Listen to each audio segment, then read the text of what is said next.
was a successor Acharya back in 1977. He lasted till what, the 80s or 90s? Narayan Prabhu? I have no idea. Okay. But recently we met him at the San Francisco Rath Yatra. What was he doing? Oh, how did the conversation go with him? Oh, we had a very warm, friendly conversation. His personal Shakti was quite intense. It was quite intact. And the fact that he had spent so many years preaching had left him with a very substantial sense of being. He didn't look like a fallen angel like Satan or something of that sort. He had the benefits of it, but he was walking his dog. So, I asked him, is this now going to be your guru? This God. But anyhow, what can I say? Bhagavan rendered so much devotional service, but he tried to make it about him, and he was not an Uttamadhikari. So even though he did a nice show, like children putting on a play, here's the guru, here's the disciples, here's the gopis, here's Krishna. You can do that in a play, but if you think it's for real and it's not a play, then you're in trouble. Mm-hmm. Right? Yes. So that's what you're talking about here. By not following, will not please Krishna. Will not be accepted. So Bhagavan's devotional service, it was accepted by our Lord Krishna, or? Of course. Why wouldn't it be? Okay. But when he tried to act in the capacity that Srila Prabhupada was acting, that part was not accepted as pure devotional service. Most of it wasn't. Your phone is breaking up now. I mean, the part where he was actually teaching people to be a pujari, where he was getting land, where he was getting cows, that was accepted. But the part where he wanted to be an Uttama Adhikari without even knowing what an Uttama Adhikari actually was not accepted. Easy enough. So in this sense, people who did disobey Srila Prabhupada, parts of their devotional service are accepted by Krishna. It's not like it's dire. Nobody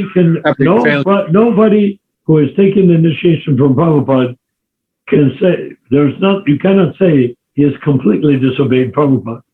If he had, then he would be slaughtering animals in the temple, and that wouldn't have lasted very long. Then why take this hard step? If somebody takes Diksha and then starts slaughtering animals in the temple room, that would not last long.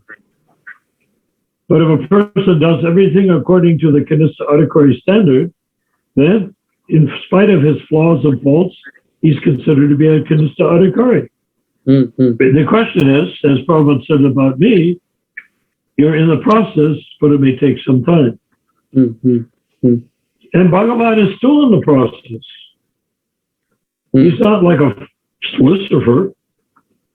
And I'm not even sure that the Lucifer story is a genuine story either. But he's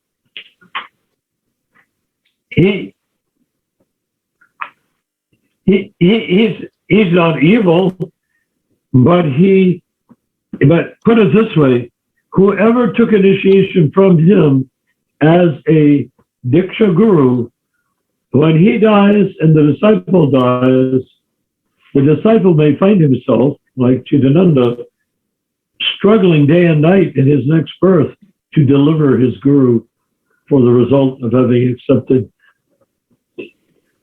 pretended to be able to accept the karma of the disciples that he had.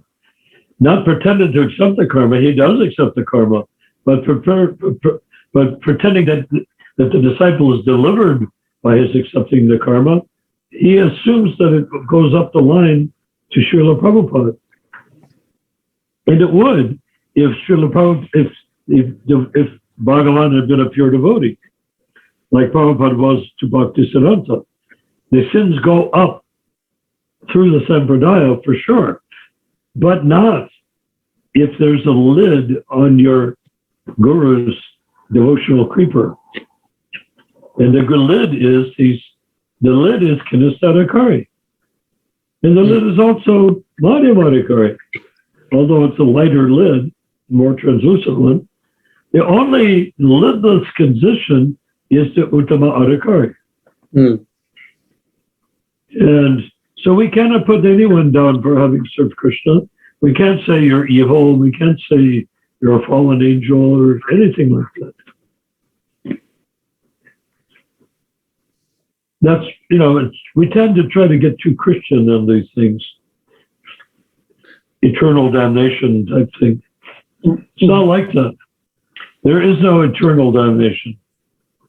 Yeah, but then sometimes we say because they disobeyed Srila Prabhupada's instruction, they're not disciples. So how can we give them such a red card? Well, they are they're disciples, or they're fallen disciples. Fallen disciples, okay. Let's... Sure, they're disciples.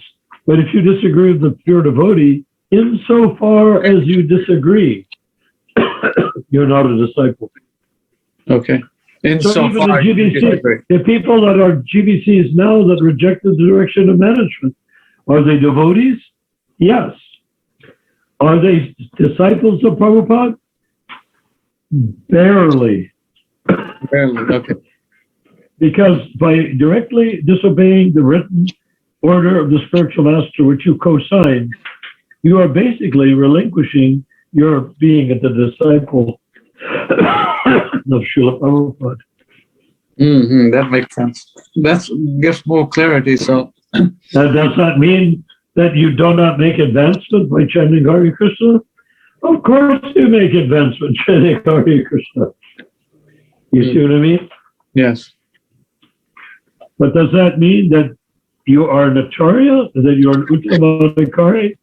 No, quite the opposite. It means that by pretending to be an Uttamadhikari, you are bringing out misfortune for yourself and others. Not by chanting, not by doing the puja, not by anything.